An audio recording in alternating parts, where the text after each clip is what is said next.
relate to each other. One great character of the Ramayana, which I'm sure everyone likes to know, and I promised one of our doctors before the meeting to talk about, is Hanumanji.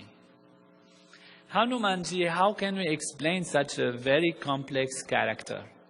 How can it be that a structure in our body will become small, then become big, then send messages, then go through a small hole, then burn the city, then bring healing aspects and all of that? And if we look at it carefully, we find it is the hormonal system. All our endocrine system together is under the control of Hanumanji. And you know, the hormones are very tiny molecules, you can't even see them under the microscope, that travel everywhere in the body, that can penetrate through small holes that sit on receptors.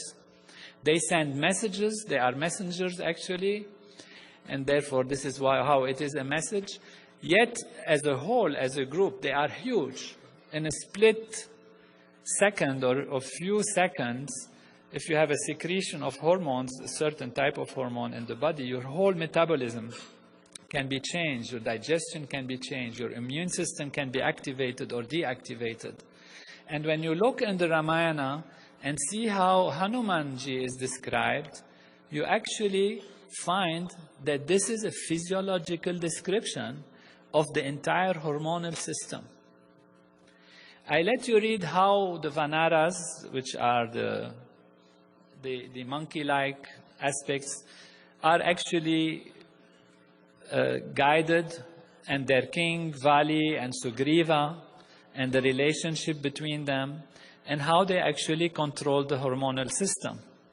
If we look at the pituitary gland, which is called the master gland of the body, we find that the anterior pituitary gland is Sugriva, and the posterior pituitary gland is Vali. Angada is the son of Vali. There is a long story of how they interact to each other, how Vali goes into the cave, which is the Sella Turcica, a specific cave in our brain, actually existing in our brain. And only Vali could go through it. Sugriva had to wait on the door. And the whole story, in its very delicate intricacies, how Vali told him, I will send the milk if I kill the demon. If all of you, I don't know how many will remember that.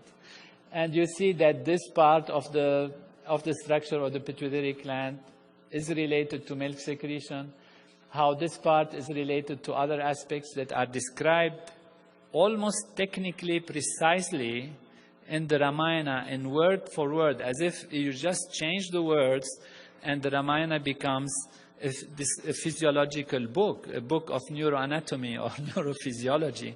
It's just by translating the names from the ancient Vedic names to the modern names, you see an exact and precise description of what is taking place. And what is amazing also is that even if you go back into the stories, for example,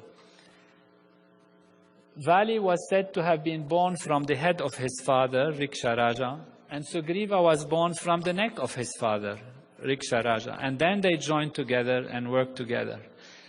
All those who knows embryology, or remember something of it, we know that the posterior pituitary gland actually comes from the neural tube, which is from the head.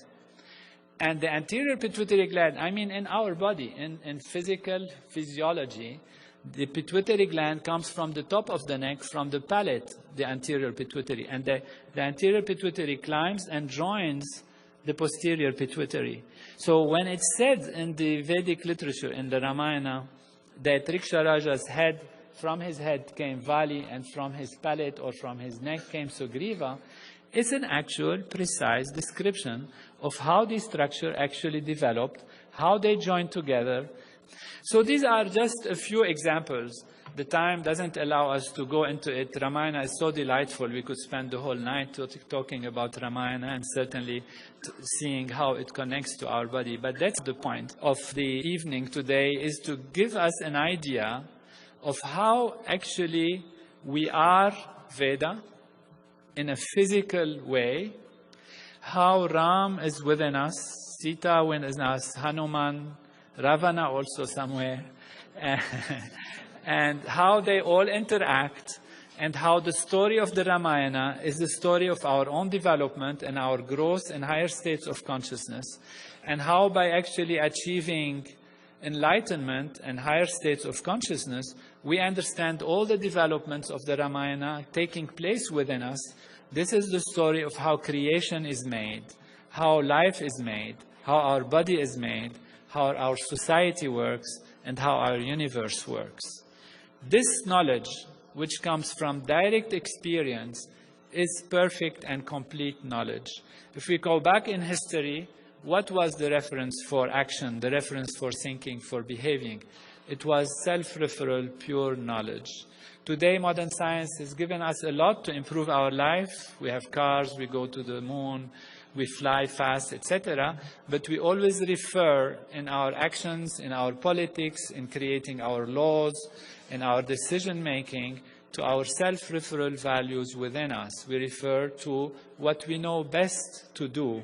And that is because our physiology is also an instrument of knowledge that when perfected and when awakened in all of its values, it can know everything, it can be everything, and it can live life in perfection. You have that knowledge. Your tradition, your ancestors, your parents have upheld that tradition for generations and generations.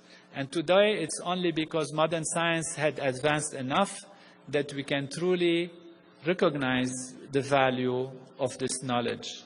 However, if I'm here for anything, is to share this with you and truly to have the opportunity to thank you and thank Veda Bhumi Bharat, Deva Bhumi Bharat,